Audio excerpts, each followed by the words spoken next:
وقالت اخرج عليهن فلما أيديهن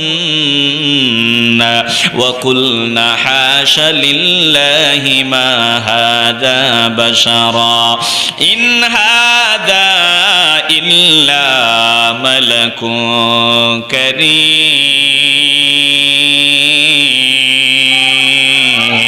ইউসুফ আলাইহিস সালামের সৌন্দর্যে পাগল হয়ে গেল জুলেখা।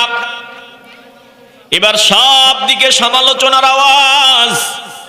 ফার্স্ট লেডি হয়ে, বাদশার বিবি হয়ে একজন গোলামের প্রেমে পাগল হয়ে গেল। লজ্জা নাই, শরম নাই, হায়া নাই, একটা গোলামের প্রেমে পাগল হয়ে গেল। জুলাইখার কানে যখন সমালোচনার আওয়াজ আসলো, আল্লাহর কালাম শুনাইতেছি, ফালাম্মা সামিআত বিমাকরিহিন্না, এই সমালোচনার আওয়াজ যখন, মহিলাদের সমালোচনার আওয়াজ যখন জুলাইখার কানে আসলো, ফালাম্মা সামিআত বিমাকরিহিন্না আরসালাত ইলাইহিন্না, এবার ওয়াআতাদাত লাহুন্না মুত্তাকা, সকলের জন্য ভোজ সবার ব্যবস্থা করলেন, খাবারের ব্যবস্থা করলেন। ওয়াআতাত কুল্লা ওয়াহিদাতিন মিনহুন্না সিক্কিনা, সকলের হাতে হাতে একটা ছুরি দিলেন।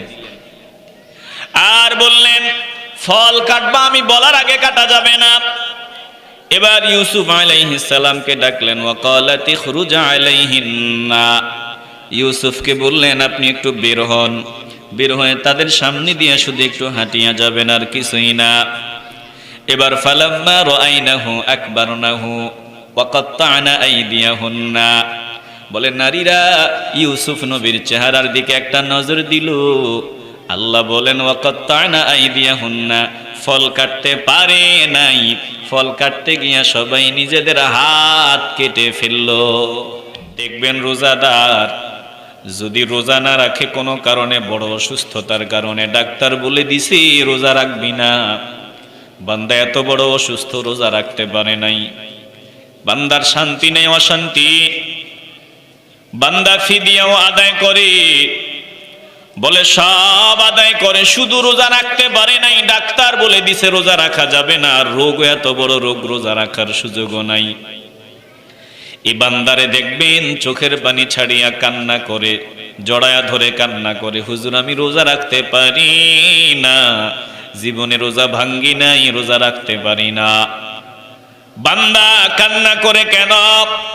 চোখের পানিগুলো ফোটায় ফোটায় পড়ে কেন? বলে কান্না আসে বান্দার ভিতরের, দিলের রক্তক্ষরণ হয়। কষ্টের কারণে বান্দার এই যে 5টা রোজা ভেঙ্গে গেল, বান্দা নিজেরে ধরে রাখতে পারে না, কান্না করে। দেখবেন নামাজি বান্দা কোনো কারণবশত যদি এক ওয়াক্ত নামাজ বান্দার ছুটিয়া যায়, বান্দার দিলে শান্তি নাই, অশান্তি। কেন? বলে যে এই যেটার পাগল, ওটা না করলে ভালো লাগে না, মজা লাগে না, শান্তি লাগে না। জাকারিয়া আলাইহিস সালাম তো মানুষকে দাওয়াত দেয়, দ্বীনের দাওয়াত দেয়। দ্বীনের দাওয়াত না দিলে মজা লাগে না, শান্তি লাগে না। এখন আল্লাহর কাছে যে নিদর্শন চাইছেন, সন্তান হবে আলামত চাইছেন, চাইয়া তো মুসিবতে পড়ে গেছেন। এখন জিহ্বা চলে না, মানুষের সামনে ওয়াজও করতে পারেন না, বয়ানও শোনাইতে পারেন না, এখন মুসিবত। আল্লাহ তাআলা বলেন জাকারিয়া আলাইহিস সালাম তারপরেও বসে নাই, এই যে দাওয়াতি কাজ করতে পারে না, জিহ্বা ভার হয়ে গেছে। 3 দিন 3 রাত আমি জানায়া দিলাম জিহ্বা কাজ করবে না, কিন্তু ওয়াজ করবে, মানুষকে দাওয়াত দিবে, মানুষকে দিন বুঝাইবে, মাথায় হাত দিয়া, শরীরে মোছা দিয়া, বিভিন্ন ভাবে। বলে নবীরা যখন দাওয়াত দিতেন, শক্তে নরমে গরমে সব ভাবে মানুষকে দাওয়াত দিতেন। জোরে কোন সুবহানাল্লাহ। একটু দিল দিয়ে অনুধাবন করে নেন। আল্লাহর নবী চিন্তা করে দেখলেন, নেতাগুলো যদি ভালো হয়, দেশ ভালো হয়ে যাবে, সমাজ ভালো হয়ে যাবে। এজন্য আল্লাহর নবী মনে বড় ইচ্ছা নিয়ে উকবা ইবনে আবি মুআইত যে দাওয়াত দিছেন, দাওয়াতে গেলেন। সব নেতারা হাজির, এবার খাওয়া দাওয়া স্টার্ট হবে, শুরু হবে। আল্লাহর নবী ডাক দিয়ে বলেন না না না, আমি তোমার খাবারে হাত দিব না, তোমার খাবার খাবো না। কেন খাবেন না? বলে যতক্ষণ পর্যন্ত আমি একটা দাওয়াত দিব, সবাইরে দাওয়াত দিব, ওরা কবুল করুক না করুক, তুমি যদি আমার দাওয়াতটা কবুল না করো, তোমার দাওয়াত এসেছি কিন্তু খাবার খাবো না। বলে কি দাওয়াত দিবা? বলে আমি দাওয়াত দিলাম, পড়ে নাও, লা ইলাহা ইল্লাল্লাহু মুহাম্মাদুর রাসূলুল্লাহ সাল্লাল্লাহু আলাইহি ওয়াসাল্লাম। জোরে বলেন আল্লাহু আকবার। বড় বড় নেতাদের সামনে নবী দাওয়াত দিলেন। এবার উকবা ইবনে আবি মুঈত চিন্তায় পড়ে গেল। দেখছেন, একটা মুসলিম চিন্তায় পড়ে গেছে। আল্লাহর নবী যে দাওয়াতে আসছে, আমি তো দাওয়াত দিয়ে আনছি, বিনা দাওয়াতে তো আসে না, আমি দাওয়াত দিছি পরে আসছে, এখন আমার বাড়ির মেহমান, এখন আমি যদি কালেমাটা না পড়ি খাবার খাবে না, শুধু কালেমাটা পড়ে নিলেই তিনি খাবার খায়, তিনি যদি খাবার না খেয়ে বিদায় হয় আমি লজ্জা পাবো, শরম পাবো, আমার মেহমান। এই জন্য উকবা ইবনে আবি মুঈত উপরে উপরে কালেমা পড়ে নিল, উপরে উপরে কালেমা পড়ে নিল। এবার আল্লাহর নবী খাবারে হাত দিলেন। উকবা ইবনে আবি মুঈত উপরে উপরে কালেমা পড়ার পর উবাই ইবনে খালফ, উকবার দোস্ত বন্ধু উবাই ইবনে খালফ মেজাজ গরম করে সামনে দাঁড়ায় বলতেছে, উকবা কাজটা করলি কি? তুই কালেমা পড়ে নিলি, আজ থেকে তোর চেহারা দেখা আমার জন্য হারাম, তোর সাথে আমার কোনো সম্পর্ক নাই, তোরে আমি চিনি না। বলে উকবা ইবনে আবি মুঈত উবাই ইবনে খালফের সাথে খুব মনের সম্পর্ক আছে না, একজন আরেকজনকে ছাড়া চলে না, কথা কয় না, বন্ধু বন্ধু একজন আরেকজনকে ছাড়া কিচ্ছু বুঝে না। দোস্ত তুই যেটা করবি আমি এটা করবো, আমি যেটা কমু তুই এটা করবি, এরকম একটার সাথে আরেকটার সম্পর্ক। উবাই ইবনে খালফ বলে, তুই কালেমা পড়েছো, তার মানে তুই আমার দুশমন, তোর সাথে এখন থেকে আমার কোনো সম্পর্ক নাই, তোর চেহারা দেখা আমার জন্য হারাম। উবাই ইবনে খালফের কথা শুনে উকবা ইবনে আবি মুঈত টেনশনে পড়ে গেল। কালেমা তো পড়েছিলাম, ভালো লাগছিল, যত কিছুর পরে হোক পড়েছিলাম, কিন্তু আমি যদি এখন কালেমার উপর অটল থাকি বন্ধুত্ব টিকে না, কি করা যায়? বলে উকবা ইবনে আবি মুঈত উবাই ইবনে খালফের সামনে দাঁড়ায় বলল, আরে না, বুঝো নাই, বিষয়টা এরকম না, আমি মন থেকে পড়ি নাই, একটা লোককে আমি দাওয়াত দিলাম, দাওয়াত দেওয়ার কারণেই তো আমার বাড়ি এসেছে, এখন আমি কালেমাটা না পড়লে খাবার খাবে না, না খাইয়া চলে যাবে, এটা কেমনে মাইন্না নিব যে একটা লোক আমার বাড়ির মেহমান হয়ে আসলো, না খেয়ে চলে যাবে, এটা নিজেরে বুঝাইতে পারবো না। এজন্য আমি তিনি যাতে খাবারটা গ্রহণ করেন এই জন্যই না কালেমা পড়ছি, ভিন্ন কিছু না। দেখছেন, একটা অমুসলিম, ইসলামের কট্টর বিরোধী, এরপরেও মেহমানের খাতির করে, দুশ্মনী ভিন্ন জায়গায় কিন্তু মেহমান। আফসুস, আমরা তাদের থেকেও খারাপ হয়ে গেছি, আমরা তাদের থেকেও নিচে চলে গেছি। কি বুঝলাম আমরা এখান থেকে?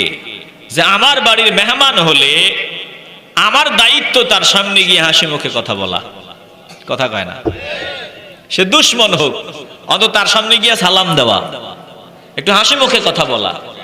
আমরা টুপিওয়ালা দাড়িওয়ালা মুসলমান দাবি করি, আমাদের নীতি আমাদের চরিত্র ওই দুশ্মনদের থেকেও আরো নিচু।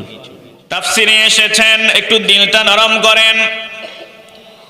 এরে বাবা দেখেন, তখন উবাই ইবনে খালফ বলল, তোর কথা বিশ্বাস করি না, তুই যে কালেমা পড়েছো মন থেকে পড়ো না, এটা আমি বিশ্বাস করি না, কারণ যারাই কালেমা পড়েছে অধিকাংশ মানুষ মন থেকে পড়ে নিয়েছে, এখন তুই যে মন থেকে পড়ো নাই, তোর মুখের কথা বিশ্বাস করি না, প্রমাণ দেওয়া লাগবে।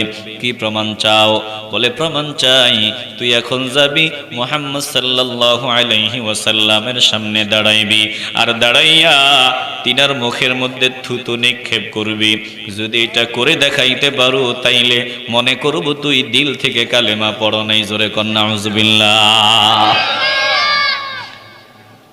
উকবা ইবনে আবি মুঈত আল্লাহর নবীরে ডাক দেয়, এবার সামনে হাজির, রাহমাতুল লিল আলামিনের সামনে দাঁড়াইয়া থুতু পর্যন্ত নিক্ষেপ করে দেয়। দেখেন আল্লাহর নবী দ্বীনের দাওয়াত দিতে গিয়া কত বেজ্জতি হয়েছেন, কত কষ্ট পেয়েছেন, কত কান্না করেছেন। আল্লাহর নবী আল্লাহকে ডাক দিলেন, আয় আল্লাহ, আমার এ কওম, আমার এ জাতি আমার দাওয়াতকে অগ্রাহ্য করে, এ কোরআনকে পরিত্যাজ্য মনে করে, এ কোরআনের কথা মূল্যায়ন করে না। আমার নবী কষ্ট নিয়ে আল্লাহকে ডাক দেয়। আল্লাহ নবীর সান্ত্বনাও দিয়া দিলেন যে দোস্ত, আজ সব দিকে তাদের বাজারটা গরম, কিন্তু না না না, এ গরম বেশি দিন থাকবে না, আমি সব আপনার হাতের মধ্যে দিয়ে দিতেছি। জোরে কোন আল্লাহু আকবার। এই দুশমনটাকে এবং উবাই ইবনে খালফকে এগুলা হত্যা করা হয়েছে, এগুলার কোনো মাফ নাই। যারা নবীর সাথে বেয়াদবি করবে তাদের কোনো মাফ আছে? আসতে বলবেন না, কোনো ক্ষমা আছে? দেখেন দেখেন, ভালো করে বুঝেন, সবকিছু মাপ আছে, সবকিছুর ক্ষমা আছে, কিন্তু আমার নবীরে কেউ গালি দিবে, নবীর ইজ্জতে কেউ হামলা চালাবে, তার কোনো ছাড় নাই। সে তওবা করলেও মাফ নাই। কথা কোন ঠিক কিনা? একটু হৃদয় দিয়ে উপলব্ধি করে নেন। তাহলে যেখান থেকে কথাগুলো বললাম, জাকারিয়া আলাইহিস সালামের জিহ্বা তো বন্ধ হয়ে গেছে, জিহ্বা কাজ করে না। এখন কি করা যায়? তিনার যে অভ্যাস ওটা বাদও দিতে পারেন না। আল্লাহ বলেন, দোস্ত দেখেন জাকারিয়া করেছেটা কি? ফাখরাজা আলা কওমিহি মিনাল মিহরাবি ফাআওহা ইলাইহিম আন সাব্বিহু বুকরাতাও ওয়া আশিয়া। তিনি যে মেহরাব, যে হুজরাতে থাকতেন, ওটা থেকে বের হয়ে গেলেন। বের হয়ে এবার মানুষকে ইশারা ইঙ্গিতে বুঝাইতেছেন। ফাওহা ইলাইহিম, ইশারা ইঙ্গিতে মানুষকে দাওয়াত দেয়, ইশারা ইঙ্গিতে মানুষকে বুঝায়। বোবা যেভাবে ইশারা ইঙ্গিতে মানুষকে কথা বুঝায়, কিন্তু মনের কথাগুলো বুঝাইতে পারে না। এরে বাবা, আমরা বলতে পারি, বোবার কষ্ট বোবাই বুঝে, আমরা বুঝি না। তার দিলে যে কত কষ্ট সে বলতে পারে না। আমরা বলতে পারি এটা আমাদের কিনা সম্পদ না, যিনি মায়া করে দান করে দিয়েছেন, বলেন তিনি কে? কতদিন চলবেন, কতদিন চালাইবেন জবান? বলেছিলাম তো প্রথম দিন, জানি না, একজন জানেন, বলেন তিনি কে?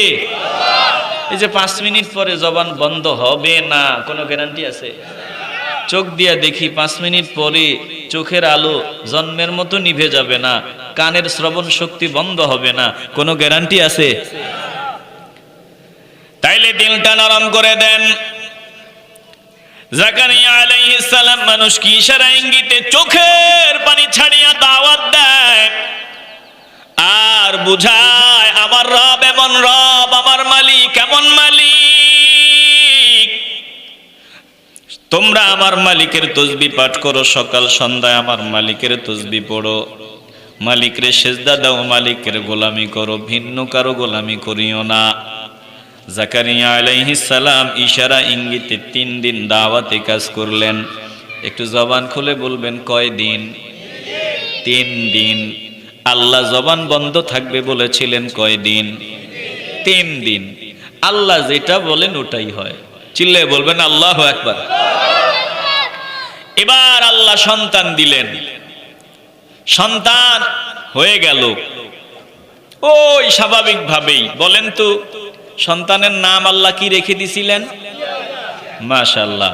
এই যে ওয়াজ বুঝেন, একটু আওয়াজ দিয়ে বলেন কি? চাইছেন যেমন সন্তান, ঠিক তেমন সন্তানই দান করে দিয়েছেন কে? আল্লাহর কাছে চাইলে আল্লাহ ফিরায় না, আমরা চাই না এই জন্য পাই না।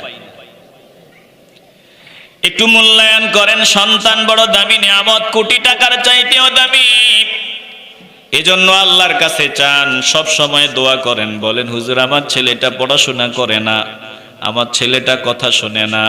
এরে বাবা চেষ্টা করো আর মূল জায়গায় আল্লাহর কাছে বলো, একটু তাহাজ্জুদের নামাজের ওয়াক্তে উঠিয়া মাওলারে বলো, চোখের পানি ছেড়ে মাওলারে বলো, ও মালিক আমার সন্তানটাকে নেককার সন্তান বানায় দিও। আয় আল্লাহ এমন সন্তান বানাইও যাতে নজর দিলে কলজাটা ঠান্ডা হয়। আয় আল্লাহ তোমার পাগলা হিসাবে কবুল করে নিও। আল্লাহর কাছে বলো আর একটু চেষ্টা করো, দেখবে এমন সন্তান আল্লাহ মিলায় দিবে, কলজা ঠান্ডা হয়ে যাবে। জায়গা মতো বলি না, চাই না, এজন্য সন্তানের হাতের মাইর খাই। একটু দিল দিয়ে অনুধাবন করে নেন। এই যে সন্তান পড়া পারে না, পড়ায় মন নাই, পড়াশোনা করে না, এটার ভিতরে আমগো দোষ আছে।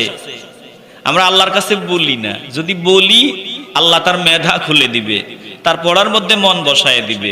এজন্য বলার উপযুক্ত সময় কখন? তাহাজ্জুদের বিছানা। ওই সময় বান্দা চাইলেই দান করে দেন কে?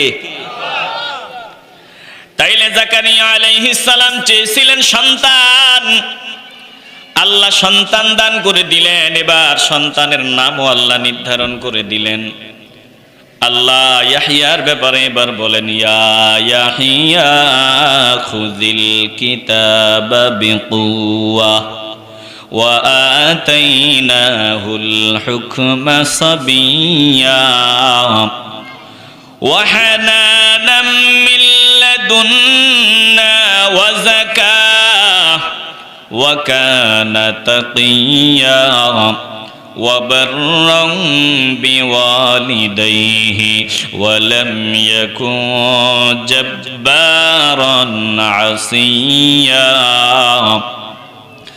وسلام عليه يوم ولد ويوم يموت ويوم يبعث حيا।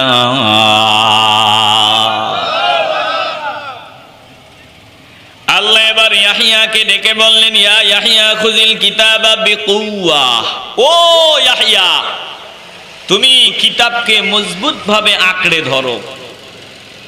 এরপরে আল্লাহ বলেন, ওয়া আতাইনাহুল হুকমা সাবিয়্যা,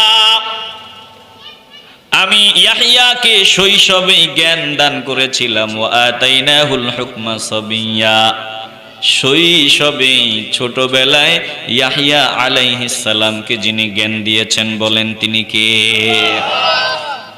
ছোটবেলায় মানে 3 বছর বয়সে আল্লাহ তিনাকে নবী বানায় দিয়েছেন, আর পরিণত বয়সে যাওয়ার পর কিতাব দিয়েছেন। একটু আওয়াজ দিয়ে বলবেন আল্লাহু আকবার। মাত্র কয় বছর? 3 বছরে আল্লাহ তিনাকে সম্মান দান করে দিয়েছেন। এবার আমি আপনাদের একটা প্রশ্ন করব, বলেন তো আমার নবীর দুনিয়াতে আসার পরে 1 বছর হায়াত যখন প্রকাশ পাইছে, এই বছরের দাম আসেনি? কথা কয় না। শুধু দুনিয়াতে আসার না, নবীজির মায়ের পেটে থাকা অবস্থায় সময়ের দাম আসেনি? বলে আল্লাহর নবী সব সময় নবী হিসাবেই আল্লাহর দরবারে ছিলেন। চিল্লা এখন আল্লাহু আকবার। নবীজি দুনিয়াতে আসার আগেও নবী। একটু আওয়াজ দিয়ে বলবেন না সুবহানাল্লাহ। কিন্তু টুপিওয়ালা কয় যে নবীজির 40 বছরের জিন্দেগির কোনো দাম বলে নাই। একটু আওয়াজ দিয়ে বলবেন না নাউজুবিল্লাহ।